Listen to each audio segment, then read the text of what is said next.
All right. Good morning, everybody. All right. Really, again, just proud of our team for how they competed last week. It was just a phenomenal effort from our guys. Tremendous perseverance and leadership and will to win. It was just awesome to be a part of it, and really, I think, one of those moments that you probably look back in your season when it's all said and done. And as a coach, it's really neat. There's just certain times where you go, you know what, boy, you almost can just.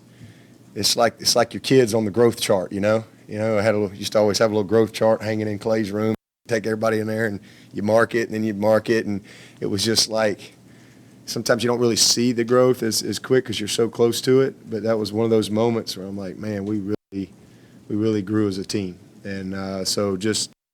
Special to be a part of it, and love where they were last night, coming back in here and getting focused on another division challenge, going back on the road, be our third road game in this first half of the season. We got an open date next week, so, man, just got to do everything that we possibly can do, first of all, to get better, to improve, but to just try to play our best game and create great confidence and momentum going into the halftime of our season. And, because I know that, the guys will be excited about that little break, but also opportunity for us to really formulate all the things that we need to do to give ourselves a great chance for the second half. So this week is really critical in a lot of ways on getting our team better. Another big challenge. Wake Forest, Dave's done a great job. They're 3-2. They got 2 tough losses. They lost a 1-score game to a really good BC team, and then they lost to Notre Dame, who a lot of people think may be one of the best teams in the country, top 3 or 4 or 5 teams. So that's who they lost to, and they put 27 points up on Notre Dame, excuse me. So they're 3-2, and for them, they've got one division loss. So obviously they don't want another one. This will be we get everybody's best effort. That just kind of comes with the territory. But they're a problem offensively. They're doing some great stuff, scoring 38 points a game. I think they're second in the conference in total offense. Run the ball. They're rushing for 244 yards a game, and they play. Syracuse. I told y'all there's up tempo. Then they were lightning. I'm not really sure how to describe Wake Forest. I don't even really know how they get their plays called, to be honest with you. They're so fast. It is so fast, and it's all built off the run game and the RPOs and the screens, and then this little quarterback they got is a baller. He really is. He's going to be a problem for a while. He's a young, tough competitor, has a really good feel for what they're asking him to do, and they're very unique. It's almost like you're playing Georgia Tech again, but with a different style. They're very, very unique as far as how they run the action game. And you'll see that if you watch the tape or you watch the game. It's very slow developing. It's a lot of times this quarterback's all the way almost into the line of scrimmage, and then he pulls the ball, and it's a pop pass. They got 1 million pop passes, so it just really stresses you defensively to have great discipline. You've got to do a great job with your gaps. I think they coach very well, and their players understand, where they're not fitting, where you're not fitting. And what their plays do to create those problems. So it's a big challenge. They're getting that number 7 back this week at wideout. Number 3 is a really good football player. He leads the ACC. I think he's like 111 yards a game. He's averaging about 9 catches a game. That's Tim Beret. What's up, Tim? Holy cow! I just saw you. But anyway. Didn't expect to see you. Good to have you back, man. Good to be here. All right. Maybe we can get some normalcy around here now. Yeah, you're back around. But anyway, I think his name's Gorsuch or something like that. Dortch. Yeah, Dortch. That number 3, though, he's a baller. Quick, and like I said, leads the league. He's got a ton of catches. I think he leads them in touchdowns. He also leads the league in punt return. He's right at 17 yards of return. They've got 3 punt returns for touchdowns. I think they blocked 1 as well. So this is a really good player, and they have found some ways to score. So offensively, they're a big challenge, and you look at the statistics show that. I mean, they're up there near the top and everything, but schematically and handling the tempo and getting lined up and some of their unique formation, especially when they line up into the boundary, it creates some problems. Something we really didn't do a good job of last week as far as lining up to some of the stuff where, our guys didn't recognize a couple of the formations. So, and then defensively, that Zeke Rodney from up there at South Point, he's not very tall, but man, he plays big. He is a high motor, high intensity football player. They've got some unknowns. I mean, it seems like every other week here we're getting into a situation where there's just some unknowns, not quite to the extent of Texas A&M, but so they made a change at D coordinator just a couple weeks ago. We really only got 1 game, so who knows what we're going to see. So we got to be prepared for what we've seen them do and what they do, but also kind of anticipate a little bit on what they may do with somebody new calling it. But last week we didn't really get a lot. They kind of outmanned Rice. So still be some unknowns for us going into this game, and we'll have to make good adjustments and really get a feel early on exactly how they want to play us, what their identity is going to be. But they're a good football team. And again, Dave has done a tremendous job, gotten better and better each year, and we're excited about the challenge. Coach, Trevor did pretty much everything you'd normally do last night. He did. I think I saw him slide feet first for the first time on Saturday for that first down, but then, of course, later he kind of reverted back. He's kind of out of control. Yeah. Is that something that you've talked to him a lot about, sliding feet first, and will you coach him to do that going forward, especially given your situation at quarterback? Absolutely. We run our quarterbacks. That's what we do. So our quarterbacks have to be a part of it. But, yeah, you got to be smart. We coach him to be smart, and he's a young player, and that wasn't very smart. He was out of control and just I love his effort, but there's a time for that, and then there's a time to let's live for another play. And so he just got to, because he can run. Trevor can move. He can navigate the pocket very well, and I think as we continue to watch him grow, that's one of his best attributes. Is his ability. I mean, the one that he scrambled on, that was a scramble. They went 2-man on us on first down, and he recognized it. He let the pass lane set. He knows that they got nobody for him, and he made a nice little 8-yard gain. Got down. It's now 2nd and 2, and that's what good quarterbacks do. You got great recognition that way, and he's got the ability to make you pay if you give him some of those advantageous opportunities to run. And then he can extend plays, but that was a breakdown in the play. He's expecting protection, and we didn't set the edge the way we needed to, and it gets it just was a bad decision on his part. So yeah, he'll learn from it moving forward.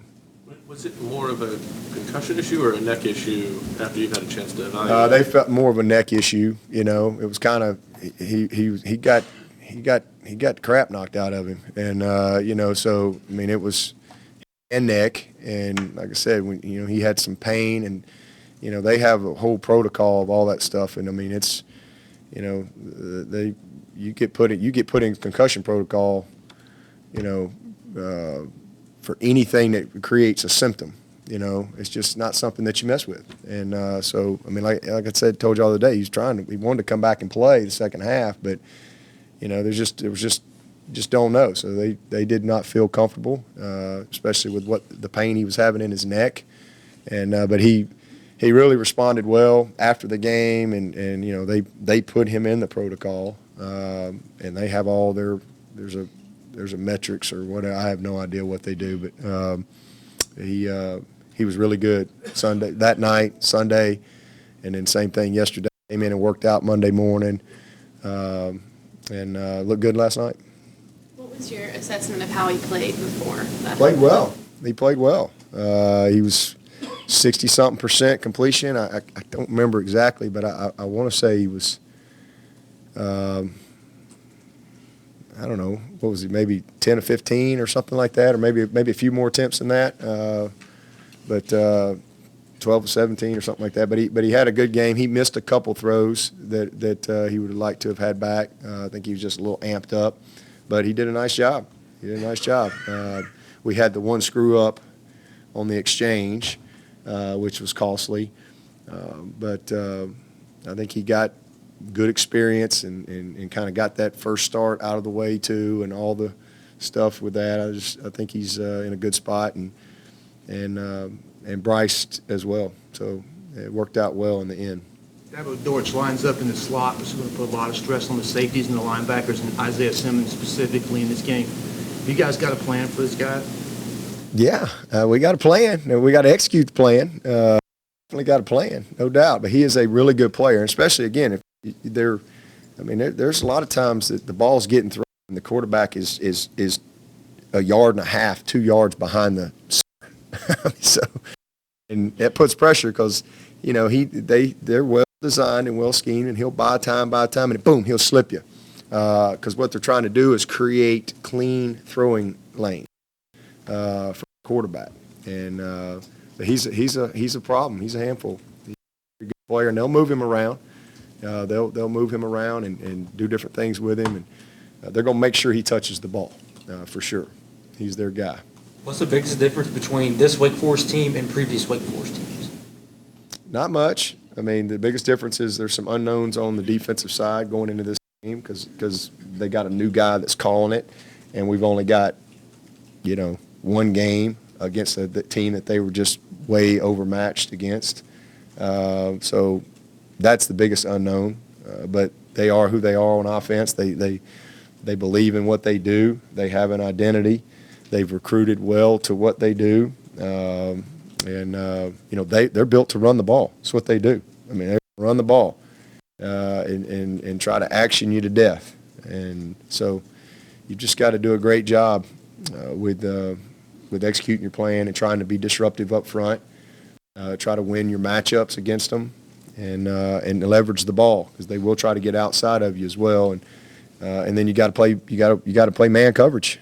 You got to be able to play man coverage and win the matchup. Is substitution even more of an issue with them than Syracuse? It seems like they don't sub a lot on offense. Yeah, You got to be able. You better get your hand down quick. Get the signal in quick because, like I said, there's sometimes they're snapping. I don't even know how they got the play called. But most of what they're doing is built in. And this quarterback is really, really confident and really schooled up in what he's looking at. And then they just do a nice job, I mean, I know they're -3, I think, in the turnover margin, but they do a nice job with the exchange and the timing of, hey, you got it, I got it. I mean, they have a good feel for that. It's kind of a unique tempo, the way the back, he's not just a downhill guy. It's just kind of like golf cart speed, and just trying to just create gaps, in your defense. And then he hits it or he pulls it. So there's just they're very well coached, and they do a great job of teaching their scheme. What do you have to see out of Trevor, like a timeline-wise, for him to be able to go Saturday at Wake, or do you expect him to be able to play? Oh, I definitely expect him to be able to play. I mean, that's why they put him back in practice last night, and I don't see anything a reason why he wouldn't. Coach, going back to Dortch, he and Kayvon Wallace went to the same high school. Was he ever a guy that was on y'all's radar when you were scouting Kayvon? No. That doesn't mean he's not a great player. It just, a lot of times for us, as you all know, I mean, we might what year is he? He's a redshirt sophomore, so third year, whoever we're recruiting. Then a lot of times we'll have our number committed already, early. We weren't on Kayvon. We weren't on Kayvon until January. I didn't know who Kayvon Wallace was until 2 weeks before signing day. But that was because we didn't have scholarships for DBs that year. And, all of a sudden we had like 4 guys leave after that first national championship game because I have to count on them coming back. And they decided to leave, and so we ended up having some spots. And we were able to go get Nolan Turner, who's really turning into a great player for us. We were able to get Isaiah Simmons out of Kansas, and we got Kayvon. And then we got Trayvon Mullen. That was our 4. So, we hit it out with a home run in January on those guys. Can you give some insight on the balance between like an RPO mindset of we're going to see what the defense does and take what they give us, and then on the other end, at some points like Saturday, regardless of what they do, we're going to slam the run. So the balance between those. Yeah, well, I just think that some of our best plays were RPOs last week, and just once we got the run game going, the action game, we had a couple just pure action calls, and then we had some really good RPO stuff where we pulled it, and even the touchdown to the one that Travis broke on the right side there on our sideline, toward the one before the last, that was an RPO, and Chase did. That's a quarterback being ready, and he went in and he made the right decision, and so he gave the ball. We actually had I thought we were going to get the pass on that, but they kept the safety high. We handed it. Travis was able to bounce it and make a guy miss, and it was a touchdown. But it starts with the quarterback making the right decision, first of all, and then, but we got in a situation Saturday where, obviously Chase was a little wobbly early. And we didn't want to put a lot on his plate. I just felt like we had to find a way to just force. And I thought we were just better up front. I thought we were better on the back end, in that if we could just get to the second level, we could get positive yards and stay on schedule. And so just a matter of stopping some of the negative plays and critical mistakes. And so we just forced the issue. And if you watch the tape, that's why there were some plays where they had guys there. They just couldn't tackle us. Our guy was better than their guy. And when you're playing really, really good people, that's not always the case, And so you have to that's why you want to have balance in your offense, and you want to be able to take advantage of what they give you. And we've always done that. But Saturday it was a situation where I felt like it was putting too much pressure on Chase early. Let's let this kid settle down a little bit, especially after he threw the pick. TJ ran a good route, and, he just made a bad throw. We missed the little quick out cut. So we're getting off schedule, trying to run our offense. And it just really was a reflection of just him just kind of first time playing in that situation. But as we got the run game going, and so we just started changing it up. We just gapped them, and then we zoned them.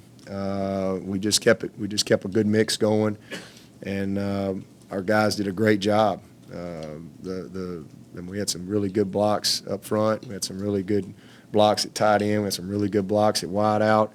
It was just a mindset that I think everybody took on, that, hey, if we're going to get it done, and the backs knew that, I told them, hey, you guys, we're going to have to get it done. Let's go. And so everybody took great pride in that. And then once we kind of settled in a little bit, when we had to have it, and you saw that when he came back and he threw 2 strikes in a row to Justin Ross, it was like, all right, this kid's, he's kind of got it. All right, Chase is back. All right, we got Chase Bryce now. We got the full guy out there, and so that was critical for us. But it was just sometimes that you got to find a way, and we went with what we thought was best, and put it on the guys up front and our backs, and we kind of took a lot of the options away from the quarterback. But when we're at our best, that quarterback is armed. Some of our best plays, and listen, we've played 5 games, and right now after 5 games, we're a career. This is the all-time career high for yards per play. I mean, we're averaging over 7 yards a play, which if the season ended today would be the all-time high in the history of Clemson football. So we've been unbelievably explosive. And even Trevor, I mean, Trevor's played 4.5 games, and he's like top 10 in the country. I mean, he's done a nice job. He's a reason for that, one of the reasons for that explosiveness and the way our backs are playing. We just got to clean up some stuff, stupid penalties, stupid turnovers, costly critical errors, some technique things fundamentally that we got to do a better job, especially on some of the twists up front. Just recognition of a few things. I mean, we're really that. I mean, we're like right there from I think being special on offense. So we haven't even scraped the surface of what I think that we can be, really on either side of the ball. But we're 5-0, and we're a work in progress, but we're getting better, getting better. Going back to the run game, Coach,